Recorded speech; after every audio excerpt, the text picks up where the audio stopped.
Hi everyone, welcome back to my YouTube channel. I am Reeti and I'm back with another lecture in the OS series. In the last lecture, we learned that how the user communicates with the operating system. In this particular video, we would be learning about system calls in operating system. So without any further ado, let's get started. So before starting with the system call in operating system, let's just understand some basic differences between the normal function call and the system calls in operating system.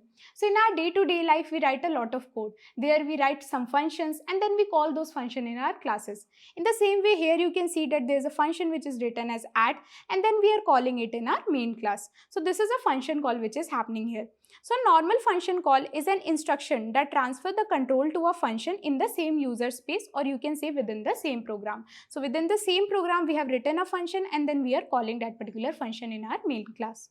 Now it is executed in user mode. So there are generally two types of mode. First is user mode, second is kernel mode. In user mode, user run all the application programs or softwares like text editor, browser, etc.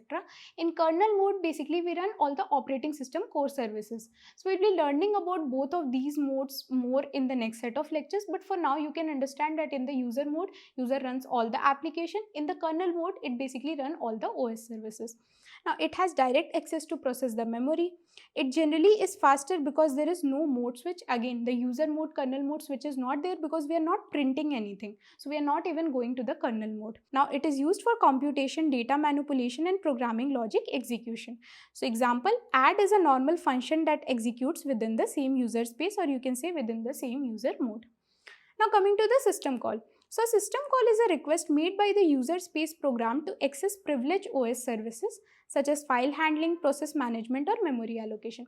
So as I told that, consider an example, user wants to open a file. So user will request the same to the operating system via a system call. System call basically makes sure that whatever user is requesting goes to the operating system processes that particular thing and provides the output. So it basically switches from user mode to kernel mode because user is requesting and then it is going to kernel to provide both the services. Now it is executed in kernel mode because it is related to operating system services like open that particular file. So it needs to get processed and then needs to be opened. Now it is used to interact with the hardware, manage processes or handle file. As I told that user directly don't communicate with the hardware, it communicates via the operating system. So it communicates to the operating system and then operating system manages the communication with the hardware. Now it is slower than the normal function call due to mode switching. So first user is requesting, so there is a user mode, then it goes to the kernel for like processing that particular request, so there is a kernel mode. So there is a switching between two different modes because of which it is slower.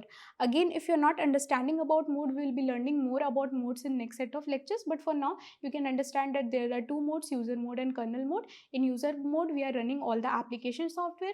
In kernel mode we are basically processing all the core operating system services. Now example, write is a system call that interacts with the OS to write data to the terminal. So basically write here is a system call which is communicating with the operating system, which is saying the operating system to write that particular data. So a system call is like a request your program makes to the operating system when it needs to do something important like opening a file, creating or closing a program, talking to another program or using hardware components like printer or keyboard. Now your program cannot directly control the computer's hardware. As I told that user communicates with the operating system. So it asks the operating system for help using the system call. So user asks the operating system for help using the system call. Like whenever user is requesting for any input, there is a system call which is generated. Whenever the user wants to open a file, there is a system call which is generated. So all those things happens via the system call. So normal function when working within the program scope without needing any OS intervention, and system call when you need to interact with the operating system like handling file, process or memory. So this is the basic differences between the normal function call and system call. Here it needs to work with both the modes, user mode and kernel mode. There is a switch between the modes because user is asking the kernel to write some data into the terminal, and here there is only one mode which is getting used basically, which is a user mode for the example which we used in the normal function.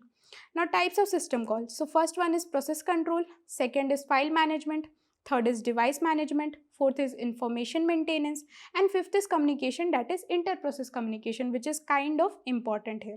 So these are the types of system call which is present there. Now let's learn about them. So the first one is process control. Now system calls for creating, terminating or managing processes. So as I told that everything in operating system happens via processes. Like there is a program and when it goes into execution it becomes a process, and then the operating system works on that process, maybe scheduling that process, executing that process and much more. So these are all the system calls which are generally used for managing the process as part of process control. So the first one is fork, which creates a new process. The second one is execute, which replaces the current process with a new program. The third one is exit, which terminates a process. The fourth one is wait, which waits for a child process to finish its execution. The fifth one is kill, which sends a signal to terminate a process.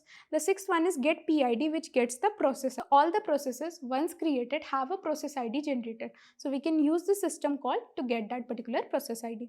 Now the second one is file management. So basically system call for handling the files. So first one is open, which opens the file. Second is read, which reads from a file. Third is write, which writes to a file. Fourth is close, which closes a file. Fifth is iseek, which moves the file pointer. And seventh is unlink, which deletes a file. So you'll be having a question that do you need to memorize all the system calls? No, you don't need to, but it would be better if you know the basic functioning of these system calls.